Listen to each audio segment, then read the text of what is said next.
Hi viewers, నమస్కారం. నేను doctor Sunitha, consultant fertility, 49 fertility centre, Tirupati branch. జనరల్గా మనకేంటంటే ఫర్టిలిటీ ట్రీట్మెంట్కి వచ్చే వాళ్ళలో చాలా మంది కపుల్స్ అడిగే కామన్ క్వశ్చన్ ఏంటంటే, మేల్స్ ఫర్టిలిటీ ఇష్యూస్ ఉన్న వాళ్ళలో కానీ ఆర్ నార్మల్గా ఫర్టిలిటీ ప్రెగ్నెన్సీ కోసం ట్రై చేస్తున్న వాళ్ళలో కానీ ఎటువంటి ఫుడ్ తీసుకోవాలి అని చెప్పి చాలా మంది అడుగుతారు. అంటే ఎగ్ క్వాలిటీ కోసం కానీ స్పర్మ్ క్వాలిటీ కోసం కానీ ఫుడ్స్ ఎలాంటివి తీసుకోవాలి అని చెప్పి చాలా మంది అడుగుతుంటారు. అండ్ మేల్స్ జనరల్ గా ఎక్కువ స్పర్మ్ క్వాలిటీ కోసం ఎలాంటి ఫుడ్స్ తీసుకోవాలి అని కూడా అడుగుతుంటారు. సో వీటి గురించి మనం ఈరోజు డిస్కస్ చేద్దాం.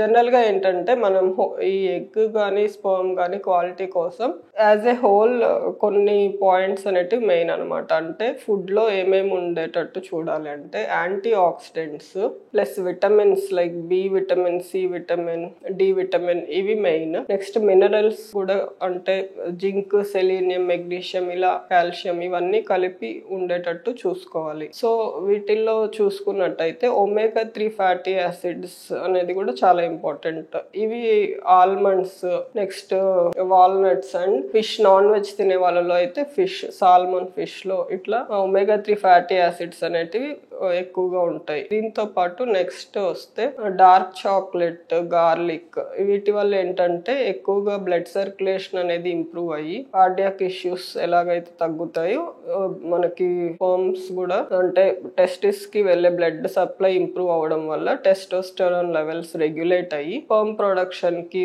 మార్ఫాలజీ, మొటిలిటీకి కూడా యూస్ఫుల్ ఉంటుంది. నెక్స్ట్ ఏంటంటే పంకిన్ సీడ్స్, బెర్రీస్ అంటే స్ట్రాబెర్రీ, బ్లూబెర్రీస్ ఇట్లాంటి వాటిల్లో సెలీనియం అండ్ జింక్ లెవెల్స్ చాలా ఎక్కువగా ఉంటాయి. వీటి వల్ల కూడా స్పర్మ్ మార్ఫాలజీ మీద ఎఫెక్ట్ ఉంటుంది. బెటర్ మార్ఫాలజీ ఉన్నవి వస్తాయి అన్నమాట. దాంతో పాటు గ్రీన్ లీఫీ వెజిటేబుల్స్, ఎగ్స్ వీటిల్లో ఏంటంటే iron, calcium, next protein, better protein అనేది అవైలబుల్ ఉంటుంది. ఇది కూడా స్పర్మ్ అంటే తయారవ్వడానికి కానీ మార్ఫాలజీకి కానీ చాలా ఇంపార్టెంట్ అన్నమాట.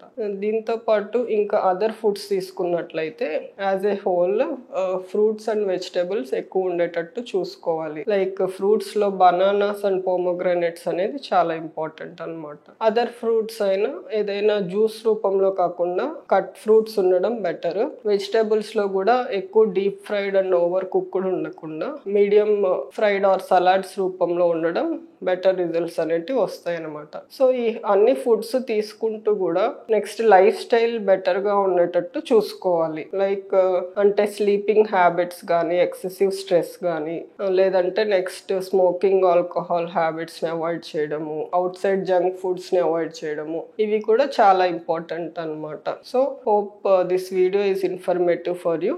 Thank you very much.